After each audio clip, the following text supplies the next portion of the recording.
ഉത്തമരെല്ലാവരും കല്ലെറിഞ്ഞ് കല്ലുകൊണ്ടെൻ്റെ മുഖം മുറിഞ്ഞ് ആ കല്ലു പെറുക്കി ഞാൻ പാത വിരിച്ചതിൻ വില്ലുവണ്ടിയേറിപ്പായുമ്പോൾ എൻ്റെ തലപ്പാവിനെന്ത് തിളക്കം, എൻ്റെ തലപ്പാവിനെന്ത് തിളക്കം.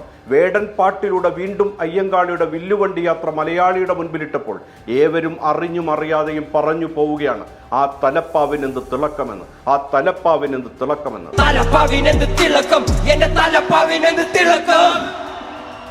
വീണ്ടും അയ്യങ്കാളിയുടെ ഓർമ്മദിനം കടന്നു വരുമ്പോൾ ആ ചരിത്രത്തിലേക്ക് ഒന്ന് കടക്കാം. 1893 വില്ലുവണ്ടി സമരം ചരിത്രത്തിന്റെ ഗതി മാറ്റിക്കൊണ്ട് 2 വെള്ളക്കാളകളെ പൂട്ടിയ വില്ലുവണ്ടി പെരുങ്കാറ്റുവിള കുന്നിൻ ചെരുവിലെ വീട്ടിൽ നിന്ന് വെങ്ങാനൂരിലെ രാജവീതികളിലേക്ക് ഇറങ്ങി. 30 വയസ്സുള്ള ഒരു യുവാവായിരുന്നു ആ വില്ലുവണ്ടി ഓടിച്ചിരുന്നത്. ഒരു ജന്മിക്ക് ചേരും വിധത്തുള്ള വേഷവിധാനങ്ങളും തലപ്പാവുമായിരുന്നു അയാൾ അണിഞ്ഞിരുന്നത്. അരയിൽ 12 ഇഞ്ച് നീളമുള്ള കഠാരയും. പ്രതീക്ഷിച്ചതുപോലെ ബാലരാമപുരത്ത് വെച്ച് ഒരു വിഭാഗം അയാളെ തടയാൻ ശ്രമിച്ചു. ഏറ്റുമുട്ടലുകളുണ്ടായി. കാരിരുമ്പിന്റെ കരുത്തുള്ള യുവാവിനോടും സംഘത്തോടും എതിരിട്ട് തോറ്റ പ്രതിയോഗികൾ ഓടിയൊളിച്ചു. തലപ്പാവും മേൽമുണ്ടും ധരിച്ച് വില്ലുവണ്ടിയിൽ രാജവീതിയിലൂടെ സഞ്ചരിക്കുന്നത് സവർണ മനസ്സിൽ ആഴത്തിലുള്ള മുറിവായി. അയാൾ ഓടിച്ച ആ വില്ലുവണ്ടി കേവലം രാജവീതിയിലൂടെ ആയിരുന്നില്ല, കേരളത്തിന്റെ നവോത്ഥാന ചരിത്രത്തിലേക്ക് കൂടിയായിരുന്നു ഓടിക്കയറിയത്. വില്ലുവണ്ടി ഓടിച്ച വ്യക്തി ചരിത്രത്തിൽ അയ്യങ്കാളി എന്ന പേരിൽ അറിയപ്പെട്ടു. പതിറ്റാണ്ടുകളായി പുലയ വിഭാഗത്തിൽപ്പെട്ട തങ്ങളുടെ സമുദായം നേരിടുന്ന അടിച്ചമർത്തലുകൾക്കെതിരെയായിരുന്നു ആ പ്രതിഷേധം.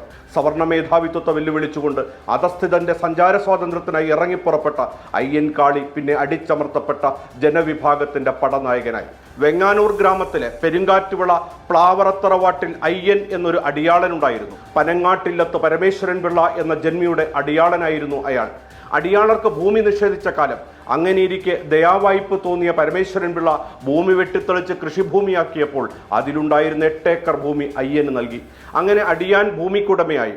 1863 ആഗസ്റ്റ് 28-ാം തീയതി അയ്യനും സഹധർമ്മിണി മാലയ്ക്കും ഒരു ആൺകുഞ്ഞു പറഞ്ഞു. അവനെ ഓമനിച്ച് കാളി എന്നവർ വിളിച്ചു. അയ്യൻ ആദ്യം ഓമനപ്പേരായി വിളിച്ചതാണെങ്കിലും അച്ഛൻ്റെ പേര് കൂടി ചേർത്ത് പിൽക്കാലത്ത് അവൻ അയ്യൻ കാളി എന്നറിയപ്പെട്ടു. 1913 കർഷക തൊഴിലാളികളുടെ അടിമത്തം അവസാനിപ്പിക്കുന്നതിനായി അയ്യങ്കാളി പണിമുടക്കിന് ആഹ്വാനം നൽകി. എൻ്റെ കുഞ്ഞുങ്ങളെ പഠിപ്പിക്കാൻ സമ്മതിച്ചില്ലെങ്കിൽ ഈ കാണായ പാടങ്ങളെല്ലാം മുട്ടിപ്പുല്ല് കുരിപ്പിക്കും എന്നായിരുന്നു പ്രഖ്യാപനം. പാടശേഖരങ്ങൾ തരിശായി കിടന്നു. പട്ടിണിയേറുമ്പോൾ അടിയാളർ താനെ പണിക്കു വരുമെന്ന് ജന്മിമാർ കരുതി. എന്നാൽ ഫലം തിരിച്ചായിരുന്നു. അപ്പോൾ അയ്യൻകാളി നേരിട്ടിറങ്ങി. വിഴിഞ്ഞത്ത മത്സ്യത്തൊഴിലാളികളുമായി അവർ സഖ്യത്തിലായി. അങ്ങനെ കർഷക തൊഴിലാളികൾ മത്സ്യബന്ധനത്തിന് കടലിലിറങ്ങി.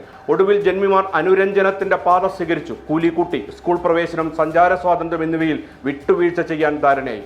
1 വർഷം നീണ്ടുനിന്ന ആ സമരം 1914 മെയ്യിൽ ഒത്തുതീർപ്പായി.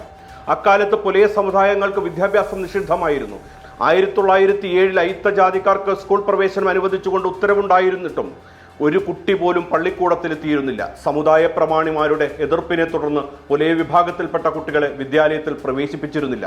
1910 ഈ വിദ്യാലയത്തിലേക്കാണ് പഞ്ചമിയുടെ കൈപിടിച്ച് അയ്യങ്കാളി എത്തുന്നത്. ഇക്കാര്യം മുൻകൂട്ടി അറിയാമായിരുന്ന യാഥാസ്ഥികർ എതിർപ്പുമായി കാത്തുനിന്നു. അവർ പഞ്ചമി എന്ന ബാലികയെ പള്ളിക്കൂടത്തിൽ നിന്ന് ആട്ടിപ്പുറത്താക്കി. തുടർന്ന് സവർണ മേധാവികളുമായി രൂക്ഷമായ സംഘടനം അരങ്ങേറി എന്നത് ചരിത്രം. അന്ന് രാത്രി ഈ വിദ്യാലയം തീവെച്ച് നശിപ്പിച്ചു. പിന്നാലെ ലഹള പടർന്നു പിടിച്ചു. പഞ്ചമിയെ ആട്ടിപ്പായിച്ച ആ വിദ്യാലയം ഇന്ന് മഹാത്മാ അയ്യങ്കാളി പഞ്ചമി മെമ്മോറിയൽ സ്കൂളായി മാറി. തൻ്റെ ജാതിയുള്ള സ്ത്രീകൾ മുലക്കച്ചി അണിഞ്ഞ് നടക്കാൻ അയ്യങ്കാളി ആഹ്വാനം ചെയ്തു. കല്ലുമാലയും കാതിൽ ഇരുമ്പ് വളയങ്ങളും ധരിക്കണമെന്നുള്ള ജാതിശാസനകളെ ധിക്കരിക്കാനും അദ്ദേഹം ആവശ്യപ്പെട്ടു. ഒരു സൂര്യനും ഒരു സുപ്രഭാതത്തിൽ ഉദിച്ചതല്ലെന്ന ചരിത്രം ഓർമ്മപ്പെടുത്തുന്ന മഹത്തായ ജീവിതം.